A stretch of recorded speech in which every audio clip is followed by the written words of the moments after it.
Notice how he says this. He says, forgiving one another, even as, or just like, or in the same way that God, for Christ's sake, has forgiven you. Now, what I think is, we need, you know how sometimes they say you need mega doses of vitamins? Have you ever heard that before? And, you know, big doses of this and big doses of that. I think we need mega doses of God's forgiveness for us. And when it fully dawns on us how great is His love for us and how free is His mercy and forgiveness, it becomes much more easy for us to respond in like manner to others. That's just a little truth, just no charge for that. Okay, Colossians chapter 3. Let's look at another one. Colossians chapter 3. God's new thing, the new creation, the new man in Christ. I'm looking at these new verses.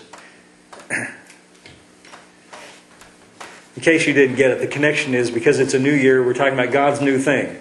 What's God's new thing? Well, it's a new man in Christ, a new life for us. And what does it look like? Well, that's what we're looking at. Colossians chapter 3, Paul uses the same language, similar language, but in just slightly different ways. Sometimes if we compare, we get a broader picture. Verse 8, Colossians 3:8. But now you, by the way, I could have you say, that means me. So he's talking to you, talking to me. But now you also put off all these. Okay, what? Anger, wrath, malice, blasphemy, filthy communication out of your mouth. Lie not to one another. This sounds like what he said to the Ephesians.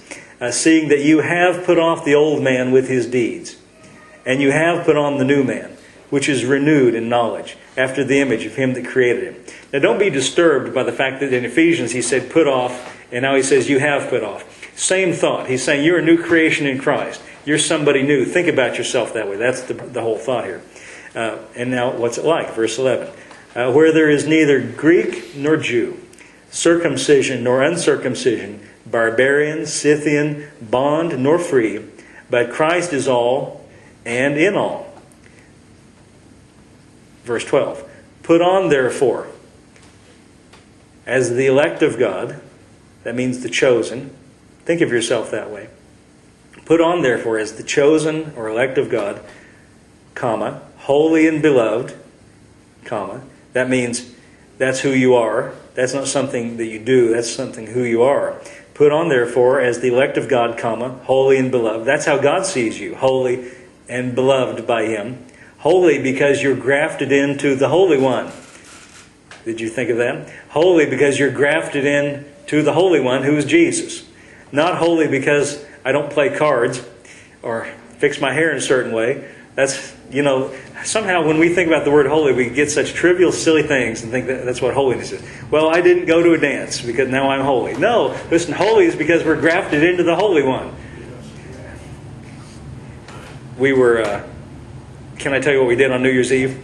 On New Year's Eve, this is what we do at our house. All the kids, we all got our favorite board game. We played board games until midnight. And then Mom and Dad said, "Ooh, I'm tired, I'm going to bed."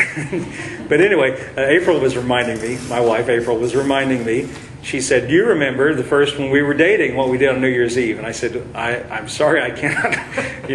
I hate to admit this. I should have said, yeah, sure, of course I remember. She remembers every single thing. Said, well, my mother wouldn't let me go out. And so she said, but I could go over to her house. So... And I'm on, and don't tell her this. I have no memory of this at all. I can't remember this at all. But I did. She said, you came over to our house, and then she said, what are you guys going to do? And we said, I don't know. Just sit here, I guess. And she says, well, that's boring. Why don't you play cards? Play a card game.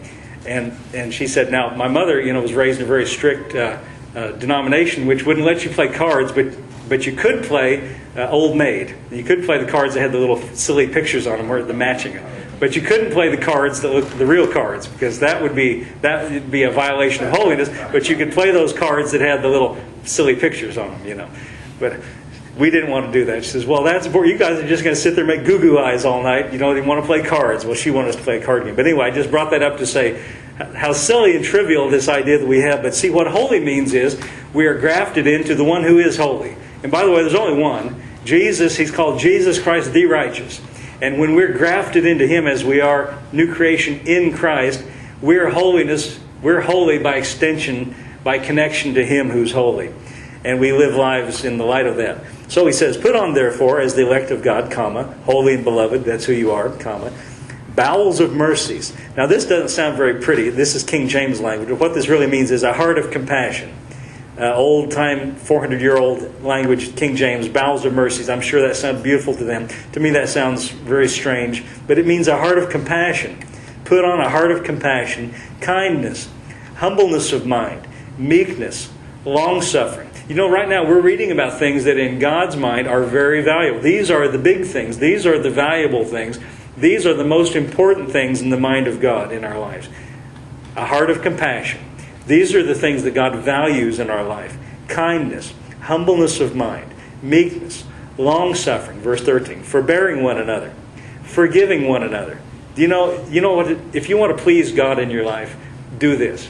Forbear one another. That means don't bite somebody's head off at the first time they mess up. Forbearing one another, forgiving one another. If any man have a quarrel against any. And by the way, you can't help that. Anytime there's more than one person, there's going to be friction in life. But the answer is to forgive and to not hold on and to let it go. And to if any have a quarrel against any, even as Christ forgave you, so also do ye. Does that remind you of what we just read? The same way Christ forgave us, we're supposed to think about that and live in the light of that and do the same thing to one another. And above all these things, put on charity, which means love. That's the word they use to mean God's kind of love.